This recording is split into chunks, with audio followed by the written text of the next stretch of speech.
அனைவருக்கும் வணக்கம். வள்ளுவர் விவசாயிகள் நல சங்கத்தின் நிறுவன தலைவர் எஸ் கார்த்திகேயனோட பேர். நம்ம பார்த்தீங்கன்னாக்கா இப்போ கீழ்குண்டியார் கிராமத்தில் விவோ மேலே ஒரு கம்ப்ளைண்ட் ஒன்று கொடுத்துருந்தோம். அந்த கம்ப்ளைண்ட்டை வந்து விசாரணைக்கு 20ஆம் தேதி விசாரணைக்கு வர சொல்லியிருந்தாங்க தாலுகா ஆஃபீஸுக்கு நான் போயிட்டு விசாரணைக்கு 4 மணி நேரம் காத்திருந்து அந்த 4 மணி நேரம் காத்திருந்தோம். விசாரணையை அவங்க முறையான விசாரணையை நடத்தலை. அதனால் விசாரணையில் திருப்தி அளிக்காத காரணத்தினால் அடுத்த கட்ட விசாரணைக்கு தயாராகி அடுத்த கட்ட விசாரணைக்கு மனு அளித்து இருக்கிறேன். அதுக்கப்புறம் பார்த்தீங்கன்னா இன்னைக்கு வந்து 27ஆம் தேதி விவசாயிகள் குறை தீர்க்கும் கூட்டம் மாவட்ட ஆட்சியரின் தலைமையில் நடைபெற்று கொண்டிருந்தது.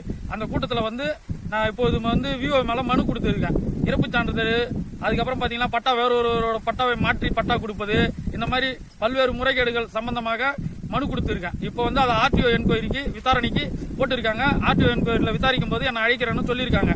அந்த விசாரணை நல்ல முறையில் நடைபெற்று அதிகாரிகள் இது போன்ற தவறுகள் செய்யக்கூடாது என்பதற்கு எடுத்துக்காட்டாக நிர்வாக அலுவலர் விவோவை சஸ்பெண்ட் பண்ணால்தான் அப்பொழுதுதான்